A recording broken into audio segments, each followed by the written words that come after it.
ప్రతి అక్షరం ప్రజల పక్షం. HR9 న్యూస్ టీవీకి స్వాగతం, సుస్వాగతం. జిల్లా హిందూపురం ఆంధ్రజ్యోతి ఫోటోగ్రాఫర్ శ్రీకృష్ణపై జరిగిన దాడిని తీవ్రంగా ఖండించిన హిందూపురం కాంగ్రెస్ పార్టీ నాయకులు, మాజీ కౌన్సిలర్ రావ్ బాయ్ మరియు కాంగ్రెస్ నాయకులు యూనఫ్ MN ఫక్రుద్దీన్. రాప్తాడులో జరిగిన వైఎస్ఆర్సీపీ సిద్ధం సభలో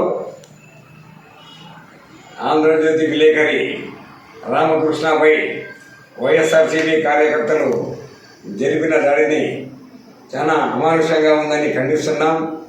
వాస్తవాలు తెలియజేయు విలేకరులపై ఇలాంటి దాడులు జరపడం అమానుషం.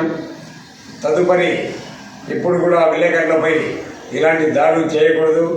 వాస్తవాలు తెలుగు వారిపై ఇలాంటి దాడులు చేస్తే ప్రజాస్వామ్యానికే అమానుషం. కాబట్టి వైఎస్ఆర్సీ రామకృష్ణపై దాడి చేసిన వారిపై చర్యలు తీసుకొని తదుపరి ఇలాంటి దాడులు జరగకుండా ఉండాలని కాంగ్రెస్ పార్టీ నుండి మేము ఖండిస్తున్నాం. ఫోటోగ్రాఫర్ రామకృష్ణపై మొన్న రాప్తాడు వైఎస్ఆర్సీపీ సిద్ధం సభలో జరిగినటువంటి దాడిపై కాంగ్రెస్ పార్టీ పూర్తిగా ఖండిస్తూ ఉంది. ఈ దాడిలో పాల్పడినటువంటి వైఎస్ఆర్సీపీ రౌడీ కార్యకర్తలను వెంటనే అరెస్ట్ చేయాలి. అలాగే పోలీసు వారు గత 3 రోజులైనా కానీ ఇంతవరకు వాళ్ళకి అరెస్ట్ చేయకపోగా కేవలం వైఎస్ఆర్సీపీ ప్రభుత్వాన్ని కొమ్ము కాస్తున్నారు. దీన్ని పూర్తి కూడా ప్రజలు గమనిస్తున్నారు.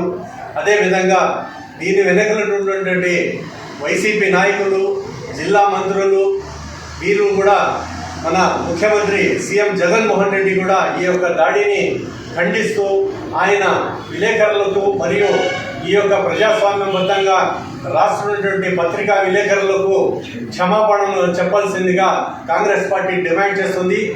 ఇది చెప్పని పక్షంలో విలేకరుల యొక్క ఉద్యమాల్లో కాంగ్రెస్ పార్టీ పూర్తిగా మద్దతు తెలియజేస్తానని కోరుతున్నాం.